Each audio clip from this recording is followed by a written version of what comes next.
Hello everyone. तो फिर CSIR की जो SOA की एग्ज़ाम है उसकी डेट अनाउंस कर दी गई है। देखिए, मैंने आपको पहले ही कहा था कि जो डेट होगा वो काफ़ी आपको रैंडम मिल सकता है। इसका एक रीज़न था, रीज़न है इलेक्शन ईयर, ठीक है।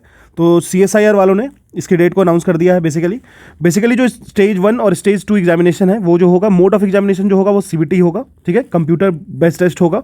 पेपर 1 मॉर्निंग सेशन में होगा, पेपर 2 आपको आफ्टरनून सेशन में होगा।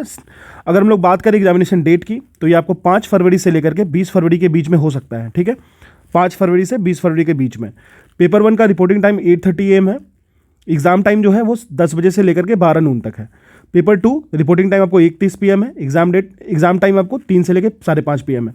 तो आप देख सकते हो उन्होंने एक दिन में ही दोनों सेशन को कंडक्ट कराया है और साथ में ही एग्ज़ाम डेट जो है वो 5 फरवरी से लेकर 20 फरवरी के बीच में कंडक्ट करा दिया है। और रीज़न सिर्फ और सिर्फ एक है, इलेक्शन सीजन है, इसलिए इस तरीके से कराया जा रहा है, ठीक है।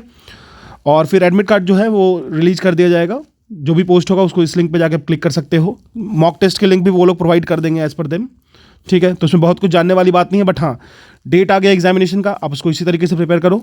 फिर से मैं रिपीट कर दे रहा हूँ, जो शेड्यूल 1 स्टेज 1 पेपर 1 और 2 का एग्जामिनेशन है उसके बारे में section officer and ASO, that is section officer और ASO की पोस्ट जो थी उस पर उन्होंने ये मेंशन किया है कि स्टेज 1 का जो एग्जामिनेशन होगा वो पेपर 1 पेपर 2 दोनों एक मॉर्निंग सेशन में कंडक्ट करवा लेंगे वो लोग और एक आफ्टरनून सेशन में कंडक्ट करवा लेंगे। मोड ऑफ एग्जामिनेशन जो होगा वो CBT होगा। साथ साथ में ही स्टेज 1 जो एग्जामिनेशन होगा एंड स्टेज 1 का पूरा एग्जामिनेशन सिंगल डे में ही ये लोग करवा देंगे, ठीक है। रिपोर्टिंग टाइम होगा 8:30 AM से पेपर 1 के लिए। एग्जाम टाइम होगा 10 AM से लेकर 12 नून। फिर पेपर 2 जो होगा उसका रिपोर्टिंग टाइम होगा 1 से लेकर 1:30 बजे आपको रिपोर्टिंग टाइम होगा और 3 से लेकर 5:30 बजे ये लोग कंडक्ट करवा देंगे। देखो, ये लोग काफ़ी ज़्यादा हरी में हैं, इसका रीज़न आपको पता है। तो आपके पास बहुत ही कम समय बचा है। जो भी कम समय है मैंने ऑलरेडी आपको इस तरीके से बता दिया है कि करना क्या है। इतने कम समय में सिर्फ और सिर्फ वही करके जा सकते हो, उससे ज़्यादा करना फालतू की टाइम वेस्ट करना होगा, उससे ज़्यादा कुछ करने की सोचना भी मत, ठीक है। तो ये आज की नोटिस है council of scientific and industrial research वालों की। तो ध्यान रखना और इसके अकॉर्डिंग प्रिपेयर करना। फोकस रहना चाहिए कि कितना कम समय ले, फोकस ये रहना चाहिए कितना कम डाइवर्ट हो। डाइवर्सन कहने का ये मतलब हुआ कि अभी से लाखों वीडियो डलेंगी, उनको आप अवॉइड करने की कोशिश करना। जो भी आपको मैंने शेड्यूल बताया, फिर जो भी आप कहीं से भी किसी भी शेड्यूल को फॉलो कर रहे होगे उसको स्ट्रिक्टली फॉलो करना। टाइम आपके पास बहुत कम है, ठीक है ना।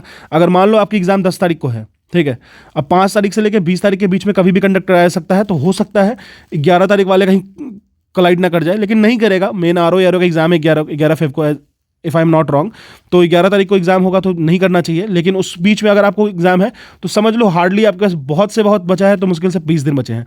तो इसको आप अच्छे तरीके से यूटिलाइज करो। यूटिलाइजेशन का तरीका मैंने आपको ऑलरेडी बता दिया है, उससे ज़्यादा करने की जरूरत नहीं है। हाँ, ये एग्जाम जिस तरीके से ये कंडक्ट करवा रहे हैं, सीधी सी बात है, अगर आपका फॉर्च्यून सही है तो आप इसको ले सकते हो। आप प्रिपेयर ढंग से कर लोगे, चीज़ों को करके पहुंच जाओगे एग्जाम देने, तो आपका ये किसी का भी एग्जाम हो सकता है। ऐसा नहीं है कि आप बहुत ज़्यादा जानते हो या फिर अल्फा बीटा और गामा हो तभी होगा, ऐसा कोई ज़रूरत नहीं है। एग्जाम का पैटर्न और एग्जाम में जितना कम समय मिला ना, उसमें ये है कि आप इस एग्जाम को कर सकते हो, ठीक है। This is all about CSIR exam. Stay tuned. Thank you.